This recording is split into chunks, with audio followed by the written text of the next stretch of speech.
ملک میں ایک دوسرے کے خلاف نفرت، حسد اور دشمنی اپنے عروج پر تھی۔ مستقبل تاریخ نظر آتا تھا۔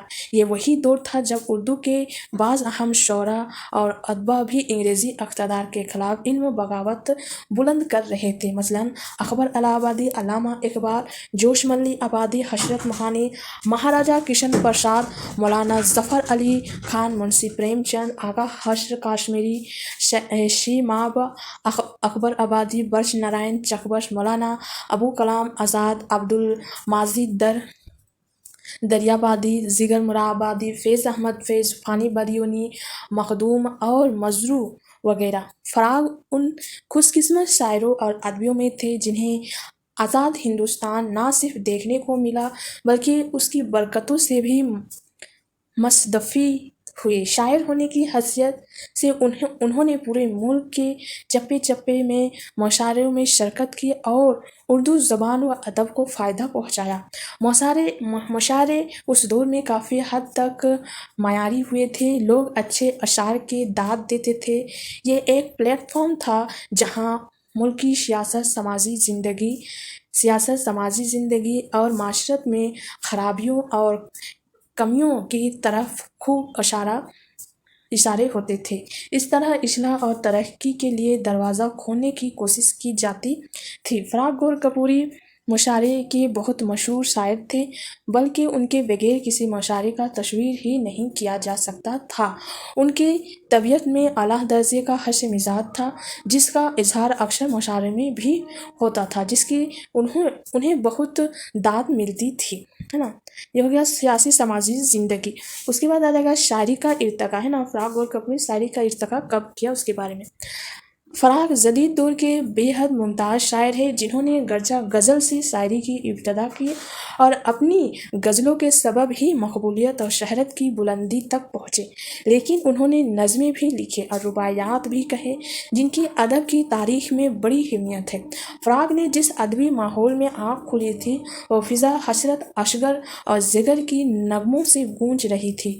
وہ خود کہتے ہیں، لکھنؤ اسکول میں مجھ پر کوئی اثر نہیں تھا، دوم یہ میں امیر مینائی کے پیدا کیے ہوئے اثرات کی منزلوں کو اب خیر باد کہہ رہا تھا، اپنی غزل گوئی کی راہ تلاش کر رہا تھا اور اپنی آواز ڈھونڈ رہا تھا۔ فراغ کی غزل گوئی مختلف شعراء سے متاثر رہی اور ان کے یہاں روایتی موضوعات کم نہیں ہیں، لیکن یہ بھی حقیقت ہے کہ فراغ ان روایتوں کے اسیر ہو کر نہیں رہے۔ انہوں نے اردو کی کلاسیکی شعراء کی مطالعہ کیا تھا، ہندی اور سنسکرت کی شعری روایت سے واقف تھے۔ علاوہ وہ از و چنہ کے انگریزی کے استاد تھے، اسی لیے تینوں روایتوں اور سرچشموں سے انہوں نے بھرپور فائدہ اٹھایا اور بہت جلد اپنی ایک الگ پہچان بنانے میں کامیاب ہو گئے۔ ہندوستان کی مشترک تہذیبی زندگی اور اس کے گوناگوں مظاہر سے انہوں نے خوب فائدہ اٹھایا۔ انہوں نے بیک وقت فارسی اور اردو کی ادبی لسانی روایت سے استفادہ کرنے کے لیے ان تمام شعراء سے رجوع کیا جنہوں نے ادبی تاریخ پر اپنی ذہانت اور تخلیقی ایج کا گہرا نقش چھوڑا تھا۔ مثلاً میر مصطفی، نذیر، انیس، غالب، اقبال، فیض اور فانی وغیرہ۔ وہ لکھتے ہیں، میں نے اپنی غزلوں میں اس امر کی کوشش کی ہے کہ اس مغربی اور مقبول عام ہندی کو جس کا نام اردو زبان و ادب ہے زیادہ سے زیادہ، اور اس میں کنک و زمن کے دو-آبی کی شادابی اور انسانی تہذیب کے اس حسن کو سمو دوں تاکہ میرے غزلوں میں شہیت، کڑاپن، خیر و برکت کی انا سے محرومی اور دوسری بیماری عناصر جگہ نہ پائے اور میری غزلوں میں تہذیب ہند اور تہذیب عالم کی حقیقی ترنم گونجے۔ میں نے چاہا ہے کہ میری شاعری اس دھرتی کی شاعری رہے، یعنی اس میں وہ دھرتی بولتی ہوئی اور رقص کرتی ہوئی سنائی اور دکھائی دے جو کروڑوں سال پرانی ہوتے ہوئے بھی ہمیشہ اپنے آپ کو نیا کرتی رہتی ہے، وہ دھرتی جو سدا سہاگ اور سدا بہار ہے۔ اس کے بعد اس کے اصناف اور موضوعات دیے ہوئے ہیں، کس کس موضوع میں وہ شاعری کی اور نظمیں لکھی۔ یہ آپ کو پڑھنی ہے. اس کے بعد فراق گول کپوری کی شاعری خصوصیت آپ لوگوں کو پڑھنی ہے نا. اس کے بعد تصنیف دی ہوئی ہے. اس کے بعد آدمی مقام کا رتبہ دیا ہوا ہے، مرتبہ دیا ہوا ہے. اس کے بعد اس کی غزل کی تصریحات دی ہوئی ہے. اس کی جو نیکسٹ میں ویڈیو بناؤں گی تو اس کی فراق گول کپوری کی جو غزل دی ہوئی ہے اس بک میں، اور اس میں جو اس کی تصریح دی ہوئی ہے نیچے میں، اس تصریح کے بارے میں ریڈ کروں گی، ہے نا. تو آج کے لیے یہیں تک.